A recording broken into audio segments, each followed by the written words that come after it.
Vamos a dar inicio a una charla. Bueno, me presento porque muy posiblemente algunos de los que se encuentren conectados no sepan o no me conozcan o no hayan tenido oportunidad de compartir conmigo. Mi nombre es Luis Alberto Palacio Castaño.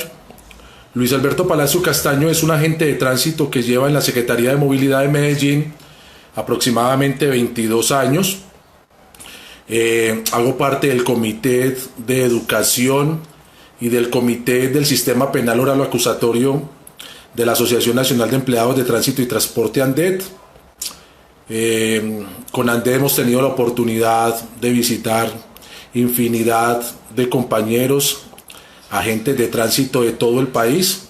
Hemos estado brindando capacitación en varias áreas y esperamos pues que este video sirva para retroalimentar. Bueno, vamos a utilizar un lenguaje que sea práctico y que sea entendible para todas las personas, porque obviamente vamos a tener aquí personas con mayor experiencia. Vamos a tener de pronto estudiantes de Derecho, vamos a tener estudiantes de la técnica de tránsito y transporte, vamos a tener agentes de tránsito con vasta experiencia y muy posiblemente tengamos personas que apenas sean aprendices de conducción y que quieran escuchar esta charla para mejorar sus conocimientos en temas relacionados con tránsito y transporte. Bueno, como lo dijimos anteriormente, nuestro Código Nacional de Tránsito, Ley 769 del 2002, fue modificar un decreto, el decreto 1344 de 1970. O sea que hasta el 6 de agosto del 2002, año en que se promulgó la Ley 769, en Colombia el régimen normativo en materia de tránsito estaba vigente por el decreto 1344 del año 1970. Este decreto 1344 de 1970 tuvo dos modificaciones bastante sustanciales, que fueron la ley 33 del 86 y el decreto 1809 del año 1990. Si nosotros vamos a tomar el Código Nacional de Tránsito, nuestra ley 769, y nos vamos al último artículo, al artículo 170, vamos a observar cómo en el mismo dice que la vigencia, nos habla de la vigencia de la ley 769 y nos dice que el Código Nacional de Tránsito entrará en vigencia 3 meses a partir de promulgación.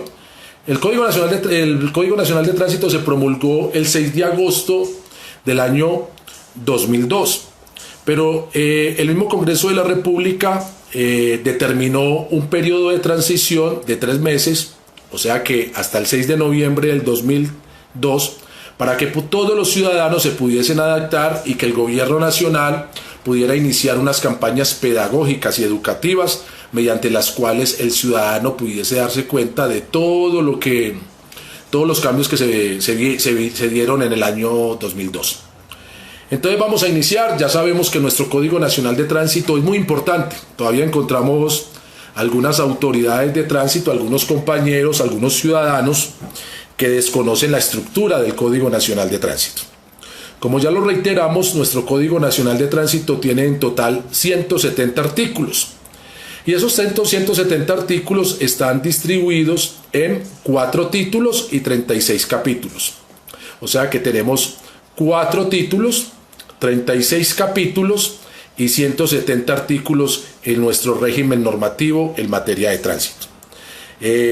Vale la pena recordar que tenemos que hacer una diferenciación entre lo que es tránsito y transporte. ¿Por qué es importante que hagamos o realicemos esa diferenciación? Porque en materia de tránsito hablamos de movilidad, ¿cierto? De circulación. Y en materia de transporte hablamos de trasladar de un lugar a otro personas, animales o cosas. Entonces, en materia de tránsito tenemos la ley 769 y en materia de transporte tenemos la ley 105 del año 1993, tenemos la ley 336 del año 1996, y en materia de transporte también es muy importante y es de suma importancia, compañeros, que recordemos que en materia de transporte tenemos unos decretos reglamentarios. Esos decretos reglamentarios, algunos son del año 2001, como fueron el decreto 170, que regula lo que es la actividad transportadora del servicio público colectivo dentro del radio de acción urbano, metropolitano o distrital. Quiere decir esto que si tenemos un vehículo tipo bus, buseta o microbús colectivo que presta un servicio público de transporte de personas en un radio de acción metropolitano, distrital o urbano, está regulado por el decreto 170 del año 2001. El transporte público intermunicipal está reglamentado por el decreto 171 igualmente del 2001. También tenemos el transporte público individual, el cual se encuentra regulado por el decreto 172. Y tenemos el transporte de carga. El transporte de carga está reglamentado por el decreto 173. El servicio público especial y escolar, que lo tenemos regulado por el decreto 431. E igualmente tenemos el servicio público mixto, o sea, el que a la vez presta el servicio de carga y de pasajeros. El servicio público mixto está regulado por el decreto 175, Entonces es importante que diferenciemos el régimen normativo en materia de tránsito y el régimen normativo en materia de transporte. Muy bien, hoy vamos a iniciar con el régimen normativo en materia de tránsito. Vamos a hacer énfasis a todo lo que tiene que ver con tránsito. En la medida que han ido presentándose en avances tecnológicos o la misma jurisprudencia, nos hemos visto en la necesidad de que nuestro Código Nacional de Tránsito sea reformado. Entonces es de suma importancia que todos tengamos un código actualizado. Es fundamental, como digo vulgarmente, para no ir a meter las patas con los ciudadanos o para como usuarios no entrar a discutir frente a la autoridad y argumentando sobre una norma derogada. Entonces es de suma importancia que esa situación también se aclare, porque muchas veces me ha sucedido, Alberto, es que mi código dice que tal artículo dice una cosa totalmente diferente a lo que vos planteaste. Entonces vamos a mirar y encontramos que es un código que está desactualizado y que no ha tenido las reformas que se han venido presentando. Entonces reitero, ojo con eso. Una recomendación que siempre hago a todos mis compañeros o estudiantes o alumnos cuando estamos en capacitación: el código más actualizado que podemos encontrar lo encontramos en la Secretaría del Senado. ¿Por qué en la Secretaría del Senado? Porque obviamente toda reforma que realiza el Congreso de la República inmediatamente es actualizada en la página del Senado. Entonces es importantísimo que cuando vamos a nuestro buscador, a Google, nos dirijamos a Ley 769 del 2002, Secretaría del Senado. Es de suma importancia para que de esta manera no estemos argumentando nuestros procedimientos o contradiciendo los procedimientos de las autoridades de tránsito con base a normas ya derogadas. En el año 2004 en Colombia se empezó a presentar unos inconvenientes. ¿Cuál inconveniente? El inconveniente se presentó debido a que el artículo 27 del Código Nacional de Tránsito prohibía en forma expresa cambiar el tipo de servicio de un vehículo. Quería decir esto, que yo no podía cambiar un vehículo de particular a público, público a particular, oficial a particular. Entonces, para subsanar esa situación, igualmente también se presentaba una situación, y era que en muchos municipios colombianos, el transporte público para llegar a ciertos sitios solo se podía hacer por vehículos tipo campero. Entonces uno encontraba en los municipios, en los parques de los diferentes municipios, unos camperos particulares cumpliendo una función de transportar personas, ¿sí?, prestando servicio público. Entonces era una situación bastante complicada para las autoridades municipales, para los alcaldes, para los organismos de tránsito y para las autoridades, porque eran vehículos particulares, pero había una necesidad de transporte. Entonces en el año 2004, la ley 903 permitió, mediante el parágrafo del artículo 27, permitió que durante un periodo de 6 meses, los vehículos tipo campero, volquetas y vehículos de carga hasta de 3.5 toneladas pudiesen cambiar de particular a público o de público a particular. Fue allí donde se dio la situación que muchos camperos de estos que encontrábamos en las plazas y prestaban su servicio a zonas alejadas de los municipios, estos camperos pasaron de particulares a públicos y se afiliaron a unas empresas legalmente constituidas y debidamente habilitadas en sus respectivos municipios. Entonces, la primera gran modificación que encontramos fue la Ley 903-2004, Luego, en el año 2006, se da otra ley, se presenta la Ley 1005.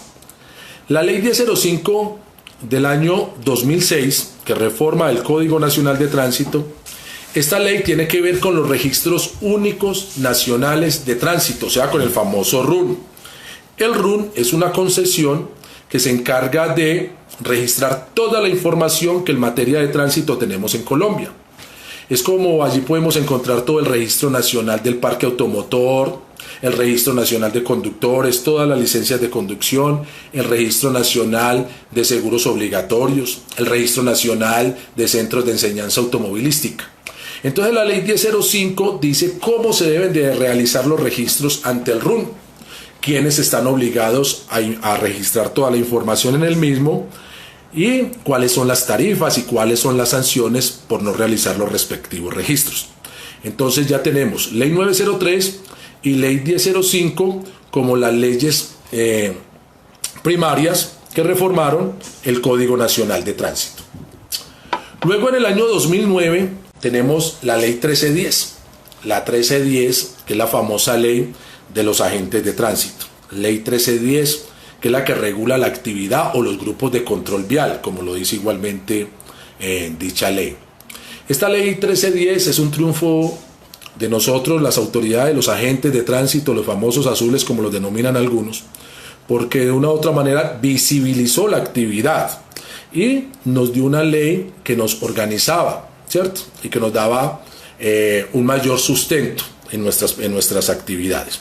Todos los agentes de tránsito, sin excepción, debemos de conocer claramente la Ley 1310, porque es que en la Ley 1310 encontramos nuestras funciones. De la Ley 1310 se han desprendido la Resolución 4548, que es la que habla de todo el pensum académico que debe ver una autoridad de tránsito o quien aspire a ser agente de tránsito, o sea, la famosa técnica laboral por competencias. Entonces, de la Ley 1310 se desprende la Resolución 4548. Igualmente de la Ley 1310 se desprende el Decreto 2585, que es el que unifica los uniformes de los agentes de tránsito a nivel nacional. Unifica los uniformes.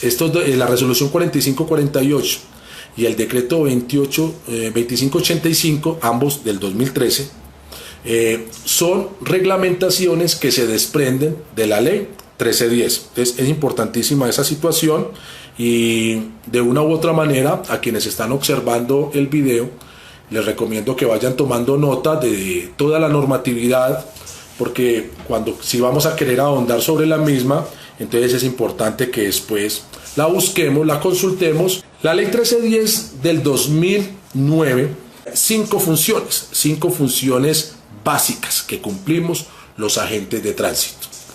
La primera es la de policía judicial.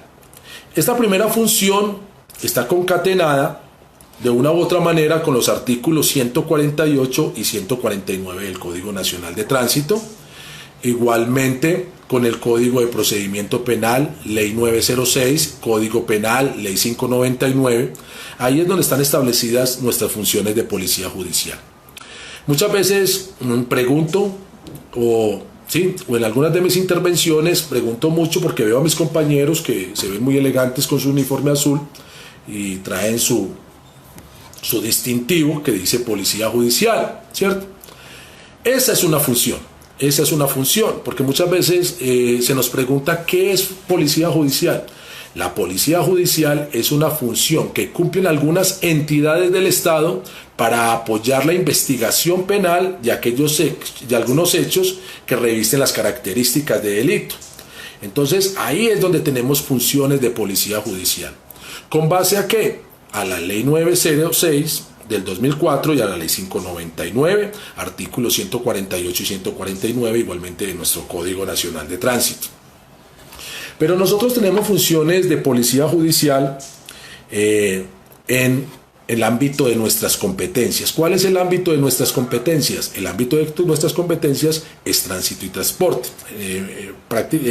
enfocado más al tema de tránsito, ¿cierto? Al tema de tránsito. Entonces es importantísimo que tengamos claro que la primera función del agente de tránsito, según la ley 1310, es la función de policía judicial. La función de policía judicial.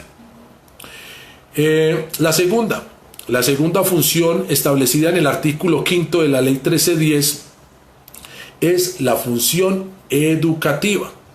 La función educativa. A veces se nos olvida, eso es de suma importancia. Las autoridades de tránsito tenemos una función educativa. Igualmente en el artículo 1 del Código Nacional de Tránsito encontramos los principios rectores de la ley y nos trae un principio rector que es la educación. Es una función por ley de las autoridades de tránsito, la educación es fundamental y está establecida igualmente en el numeral 2 del artículo 5 de la ley 1310. La tercera función es a prevención. ¿Qué significa la función a prevención? Actuar antes de. Y esa función a prevención generalmente está relacionada con la imposición de las órdenes de comparendo o con la inmovilización o retención preventiva de un vehículo hasta que subsane la causal que dio lugar a la falta. Entonces esa es la función a prevención. Entonces llevamos ya 3. Primera función, policía judicial. Segunda función, educativa. Tercera función, a prevención. Vamos a hablar de la cuarta función. La cuarta función tiene un principio constitucional y es el artículo 209 de la Constitución Política, donde nos habla de la función administrativa y de la colaboración que se deben prestar todas las autoridades. Entonces, en el numeral 4 del artículo 5 de la ley 1310 me habla de la colaboración interinstitucional que se deben prestar las diferentes autoridades, porque recordemos que las autoridades de la República estamos instituidas constitucionalmente desde el artículo número 2 para salvaguardar la vida, la integridad de las personas. Entonces ahí en el numeral cuarto de la ley 1310 encontramos esa función, la función de colaboración interinstitucional entre las diferentes entidades o entre las diferentes autoridades.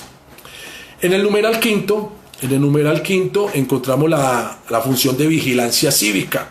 Y esa función de vigilancia cívica está relacionada con el tema del medio ambiente, con el tema de las emisiones contaminantes, de los residuos sólidos que son lanzados desde los vehículos o por vehículos de carga a la vía pública. Entonces ahí tenemos 5 funciones que cumplimos los agentes de tránsito según la ley 1310. Reitero, artículo número 5 de la ley 1310. Ahí encontramos nuestras funciones.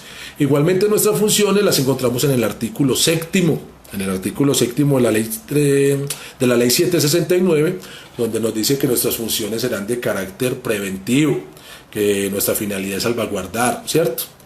Y velar por la integridad física, prestar asistencia técnica y humana a los usuarios de la vía. Entonces hay que recordar que funciones las encontramos en la ley 1310 artículo 5 e igualmente nuestras funciones también las encontramos en el artículo 7 de la ley 769. Ahí encontramos las funciones de los agentes de tránsito. Entonces ya hablamos del pensum académico, resolución 4548 del 2013. Ahí encontramos todas las asignaturas y todas las asignaturas que debemos de reunir los agentes de tránsito para poder certificarnos como técnicos por competencias laborales. Igualmente también hablamos del decreto 2585 del 2013 que se desprende de la ley 1310 y es lo relacionado a la unificación de los uniformes a nivel nacional, ¿cierto? Donde nos dice cómo debe ser nuestro uniforme. En el año 2010 se dio una gran reforma, una gran modificación al Código Nacional de Tránsito y fue la ley 1383. La ley 1383 del 2010, es más, por ahí me he encontrado algunos docentes y algunas autoridades que cuando mencionan el Código Nacional de Tránsito hacen referencia a la ley 1310. No, la ley 1310 fue una modificación de la ley 769. Lo que sucede fue que esta ley 1383 hizo modificaciones sustanciales. muy profundas al Código Nacional de Tránsito, en lo procedimental sobre todo. ¿Por qué? Porque pasamos, por ejemplo, a una codificación numérica. Las autoridades de tránsito, todos los códigos de infracción antes del 2010 las realizábamos con una codificación única y exclusivamente numérica. Y pasamos a una codificación alfanumérica. Por decir algo, de pronto me puedo equivocar, la embriaguez, creo que la embriaguez la codificábamos con un numeral que era, creo que era el 77, 78, no lo recuerdo bien, y pasó a ser el E03. Luego el E03 pasó a ser literal F. Entonces, primero teníamos una codificación hasta el 2010 de las infracciones de tránsito única y exclusivamente una codificación numérica. Igualmente, la ley 1383 me modificó lo que fue los salarios mínimos vigentes para las diferentes infracciones de tránsito. Listo. Y de la ley 1310 se desprende el manual de infracciones. El manual de infracciones es un documento de obligatoria consulta al momento de nosotros realizar un procedimiento de tránsito. Procedimiento sancionador de tránsito, debemos de seguir la resolución 3027 de julio del 2010, creo que es de julio del 2010. Entonces la resolución 3027 viene a reglamentar todo lo que es lo concerniente a la ley 1383. Entonces es importantísimo hasta el momento lo que llevamos, ¿cierto? Entonces reitero, ley 903, ley 1005, ley 1310 y ahora llegamos a la ley 1383 del 2010, que reitero, modificó aproximadamente 28 artículos del Código Nacional de Tránsito. Modificó tantos que algunos creímos que el cambio del Código de Tránsito había cambiado, ¿cierto? Entonces es importantísimo esa situación. Gracias, Fernelli. Embriaguez era el 78, gracias. Había dicho que tenía la duda entre el 77 y 78. Gracias, profe. Muy bien. Era la resolución 17.777. Esa era la resolución que teníamos antes del 2010. Y esta resolución 17.777 fue modificada, como lo dije anteriormente, por la 3027, que es la que tenemos en la actualidad. Posteriormente, el Congreso de la República, el mismo año, en 2010, expidió la ley 1397. La ley 1397 del 2010 está relacionada con la constitución y funcionamiento de los centros de enseñanza automovilística, ¿cierto? Es muy importante que nos vamos relacionando con estas siglas, ¿cierto? Uno encuentra en los vehículos de enseñanza la palabra CEA, CEA, Centro de Enseñanza Automovilística, ¿cierto? O encontramos CIA, Centro Integral de Atención, que es donde vamos a realizar el curso para el descuento del 50 o el 25% cuando tenemos una infracción. También tenemos el CRC, que es el Centro de Reconocimiento de Conductores, donde realizamos el examen médico para obtener nuestra licencia de conducción o para refrendar la misma. Y también encontramos la sigla CDA, que es Centro de Diagnóstico Automotor, y tenemos una sigla nueva, que aun cuando no ha empezado a funcionar, ya ha sido reglamentada, es la resolución 1349, si no estoy mal, que es los Centros de Apoyo Logístico de Evaluación, que son los CALE, para que vamos preparándonos, porque muy posiblemente dentro de poco tendremos que ir a una escuela de conducción, certificarnos, y luego para poder obtener la licencia de conducción vamos a tener que presentar una evaluación en un centro de apoyo logístico de evaluación, y si no pasamos esa evaluación tendríamos que volver a la escuela de automovilismo, también para que entonces ya tenemos CIA, Centro Integral de Atención, Centro de Reconocimiento de Conductores, Centro de Enseñanza Automovilística y el famoso CALE. ¿Listo? Entonces, la ley 1397 del año 2010 fue la que reglamentó en forma muy general los centros de enseñanza automovilística, su constitución y funcionamiento. De la ley 1397 se desprende el decreto 1500 del año 2009. Bueno, no se desprende, ya de una u otra manera, ya estas dos reglamentaciones existían, ¿cierto? Que fueron el decreto 1500, no tengo la duda si existían o no, decreto 1500 y la resolución 3245. El decreto 1500 reglamenta todo lo relacionado con los centros de enseñanza automovilística, sus vehículos, sus aulas, bueno, el material didáctico. Y la resolución 3245 del año 2009, la resolución 3245 del año 2009, esta resolución es la que me habla de cuál es el pensum que debe ver un aspirante, un aprendiz, un aspirante que quiera obtener la licencia de conducción. Entonces, en el decreto, en la ley 1397, en el decreto 1500 del 2009, en la resolución 3245, encontramos todo lo relacionado a los centros de enseñanza automovilística. Constitución, funcionamiento, algo muy importante, las sanciones. La ley 1397 me modificó el artículo 154 del Código Nacional de Tránsito en lo referente a las sanciones a los centros de enseñanza automovilística. Entonces ya tenemos la ley 1397 y ahora pasamos a la ley 1503 del año 2011. Año 2011, sí, año 2011 es la ley 1503. Vamos a hacer un recuento de dónde surge la ley 1503 del año 2011. Un pequeño recuento frente a cómo surgió la ley 1503 del año 2011. Resulta que la Organización de las Naciones Unidas, por resolución 64255, resolución 64255 del año 2011, de mayo del 2011, para mayor claridad, en mayo del 2011, la Asamblea General de las Naciones Unidas y su secretario general Ban Ki-moon, ¿sí?, oriental, pues con ese nombre pues no podríamos esperar que fuera africano. Ban Ki-moon, como secretario general de las Naciones Unidas en el año 2011, mayo del 2011, proclamó el decenio de acción para la seguridad vial a nivel mundial. Entonces hubo una asamblea en la cual se trató todo el tema relacionado con la accidentalidad y la problemática de accidentalidad que se estaba presentando a nivel mundial. Muy preocupados en esa asamblea, ya que estadísticamente se determinó o se recordó, se recordó que anualmente, mueren más de 1.250.000, en este momento estamos como por el orden de los 1.300.000, para la época eran como 1.200.000 en el año 2011, morían más de 1.200.000 personas por accidentes de tránsito.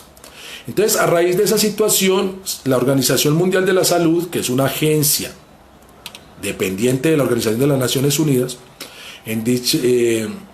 invitó a todos los Estados miembros de la ONU a firmar un documento, un compromiso.